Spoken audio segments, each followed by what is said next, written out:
This is my gold top Les Paul, but it doesn't usually look like this. Under normal circumstances, it's got all the cream plastics, the pickguard and full-size PAF style humbuckers. The reason it currently looks like this is because I was doing a video on mini humbuckers. I wound up these pickups, slammed them in this guitar, and we got some sound samples. You might have seen the video, go and give it a watch if you haven't. In order to get these mini humbuckers into this guitar, I had to use some cheap black plastic conversion rings, and I thought I wasn't going to like how that looked, but then after spending some time with it, I've decided, yeah, I kind of like this. Like one of the comments on the video said, it's like a Les Paul wearing eyeliner. And I think that's a really great description of how this looks. Someone else suggested, why don't I just get the black poker chip and the black pickguard and change the look of this guitar for a while? And yeah, I think I'm gonna do that today. So while I'm installing those new black plastic parts, it gives me an opportunity to tell you a few interesting things about this gold top Les Paul. All of the parts that are going to be used here are purchased from Armstrong Music here in the UK. Now, I'm not sponsored, I'm not affiliated, they didn't send this stuff. I purchased it and paid for it with my own money, totalling up to £80.20. 80 quid is what I spent here, although, give them credit, 40 quid of that was on these Goto brass saddles for my 1980 Capri Stratocaster. So 40 quid of that, half the money, is actually on a Stratocaster project, which we'll talk about that another time. Right, so there's the two black pickup rings, the tall one and the short one, both angled. They came in at £3 each, £2.95 to be precise, 3 quid each, 6 quid for the pickup rings. Also got the square plastic jack plate, that was £1.95, 2 quid. 2 quid for that little piece of plastic, that's all right. Then there is the poker chip, this thin little piece of ABS black plastic with the rhythm and treble printed in gold on it. This came to £6.95. 7 quid. 7 quid was spent on this poker chip. Apparently the same ones that Gibson use on their guitars. Yeah, 7 quid. And then there's this. The black plastic pickguard. This is the 5-ply black and cream pickguard. Nice vintage looking pickguard that will suit this Les Paul really well. This came in at £25.95. 26 quid for this. You price gouging fucks. It's going to look good. It's going to look good. It better look good at that price. 26 quid. Fucking hell.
Well, what do you think of that? The Les Paul eyeliner look. Just gives it a bit more attitude, doesn't it?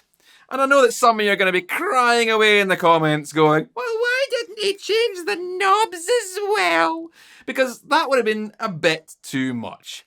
This is just the right amount of black for this guitar. The knobs weren't cream, they were gold to match the gold top of the body, keeping this understated, refined and elegant. You see, I'm not your mother. 4 black knobs would have been too much for me to handle all at once. Same reason why I wasn't going to replace the bridge and tailpiece with black units.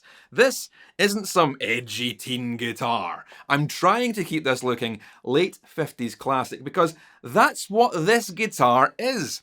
Despite it being built in 1998, it's a reissue of sorts of a 1960 model. The last Les Pauls made before Gibson discontinued them and removed them from the catalogue for around 8 years. So while this was never a one-to-one, totally arse-achingly accurate, down to the last detailed reconstruction of a 1960 Les Paul, it does have a lot of the features of those old Gibsons. The thinner 1960s neck, the ABR1 bridge, the old ink stamp style serial number, an extremely heavy one-piece mahogany body with a thick maple cap, and of course the aesthetics of a vintage Les Paul. Aged binding and inlays, the vintage logos on the headstock, but they also slammed a set of modern, high-output, uncovered ceramic pickups in it because it was the 90s. A classic guitar, but with modern tones. The first thing I did, of course, when I got this guitar was to take the ceramic pickups out and wind a set of PAF-style humbuckers, which much more closely match the look and the sound of an old Les Paul. I aged up the covers to match the rest of the nickel hardware, which had naturally patinaed, and just by looking at this, I think you'd be hard-pressed to tell these pickups weren't always in the guitar.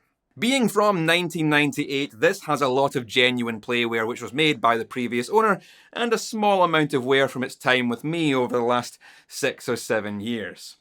It's a really useful guitar to have in the collection, and it plays exceptionally well.